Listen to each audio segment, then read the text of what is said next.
শৃঙ্গ জয় করেও ঘরে ফেরা হলো না সুব্রত। স্বপ্ন ছিল এভারেস্টকে পায়ের তলায় নিয়ে আসা। স্বপ্ন সত্যি হলো, কিন্তু স্বপ্নকে সত্যি করে ঘরে আর ফেরা হলো না রানাঘাটের সুব্রত ঘোষের। শৃঙ্গ জয় করে সেই পাহাড়ের কোলে মৃত্যুবরণ করল সুব্রত। 31শে মার্চ রানাঘাটের বাড়ি থেকে শৃঙ্গ জয় করার উদ্দেশ্যে রওনা দেয় সুব্রত। শৃঙ্গ জয় করে ফেরার পথে হিলারি স্টেপের কাছে মৃত্যু হয় পেশায় স্কুল শিক্ষক পর্বতারোহী সুব্রত ঘোষের।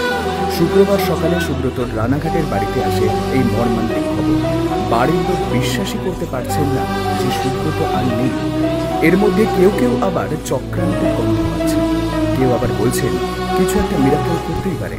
সুব্রত জীবিত হোক কিংবা মৃত, তার দেহটিকে যেন পরিবারের হাতে অতি দ্রুত ফিরিয়ে দেওয়া যায়, সেই আবেদন সরকারের কাছে। ও বাবা, তুই কি সর্বনাশ করে গেলি আমার বাবা। তখন আমার এত অসুবিধা গেছে, তখন আমি কেন গেলাম না? তাহলে এই দিনটা আজকে আমার দেখতে হতো না রে। ও বাবা, বাবু তো আমাদের সহকর্মী ছিলেন, আমি মনে করি এখন উনি আছেন। তার কারণ যে ঘটনাটা ঘটেছে এটা এখনো পর্যন্ত আমরা বিশ্বাস করতে পারিনি। আমরা সহকর্মী রয়েছেন, আমার বিদ্যালয়ের প্রেসিডেন্ট সাহেবও রয়েছেন, সহকর্মী যারা রয়েছেন, আমরা কেউ বিষয়টাকে বিশ্বাস করতে পারছি না। আমার মনে হচ্ছে এর মধ্যে কিছু একটা ঘটনা, কিছু একটা মিরাকেল হয়তো ঘটে যাবে। আর যে খবর আপনারা দিচ্ছেন বা লোকের মুখে শুনছি, এর মধ্যে কোনো একটা রহস্য আছে বলে আমার মনে হচ্ছে। শেষ কি খবর?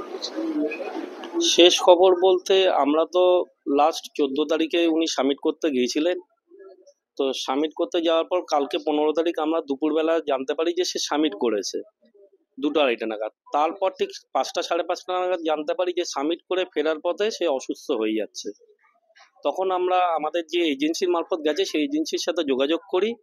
সেই এজেন্সিকে আমরা বারবারই বলি যে তাকে যাতে এক্সট্রা শেরপা পাঠিয়ে তাকে রেস্কিউ করে নিয়ে আসা যায়, কিন্তু তারা আমাদেরকে খুব একটা গুরুত্ব দিচ্ছিলেন না। বারবারই বলছে হ্যাঁ আমরা চেষ্টা করছি। যেহেতু ওনার অফিস কাঠমান্ডুতে, উনি বলছে আমি অনেক দূরে রয়েছি, আমি পাঠানোর চেষ্টা করছি, এখন কি করে সম্ভব দেখছি।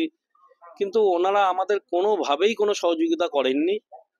এটা হচ্ছে কালকে তারপর রাত্রির 12টা অবধি আমরা চেষ্টা করেছি, বিভিন্ন মাধ্যম দিয়ে বিভিন্ন জায়গায় আমরা বলার চেষ্টা করেছি যে যেভাবে হোক ওকে, ও ভীষণ ভালো ক্লাইম্বার, ওকে যদি একটুখানি রেস্কিউ করে নিয়ে আসা যায় ও ঠিক হয়ে যাবে। কিন্তু কালকে আমরা হাজার চেষ্টা করেও কারো সহযোগিতা পাইনি।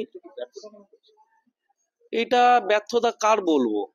এটা তো বলবো ব্যর্থতা যারা এজেন্সি, তাদের ব্যর্থতা। যে একটা মানুষকে এতগুলো টাকা দিয়ে নিয়ে যাচ্ছে কিন্তু তাকে ফেরত নিয়ে আসা তাদের কোনো সিস্টেম নেই। যে মানুষটা অসুস্থ হয়ে যাচ্ছে তাকে ওইখানে ফেলে চলে আসছে। হ্যাঁ, না, সে তার আগের মতন সে নিজে চলে এসেছিল। প্রত্যেকের সাথে একটা করে শেরপা থাকে, ওর সাথে যে শেরপা ছিল সেই শেরপারে ও ছিল। তার সাথে আমরা কালকে রাত্রে অব্দি কোনোভাবে আর যোগাযোগ করতে পারিনি। শেরপার যে ইয়ে ছিল সেটা নাকি চার্জ ছিল না, সেই জন্য তার সাথে কোনো যোগাযোগ করতে পারিনি। আমরা এজেন্সির সাথে যোগাযোগ করেছিলাম বারবারই। সকালবেলা যখন যোগাযোগ করি তখনও বলছেন উনি চেষ্টা করছেন। ঠিক তার 10 মিনিট বাদে উনি একটা মেসেজ পাঠালেন তাদের অফিসিয়াল ইয়ে থেকে যে সেই সেই রাত উনি নাকি নেই, বেঁচে নেই, এবং সেই শেরপা নাকি 4 নম্বর ক্যাম্পে ফেরত এসেছেন।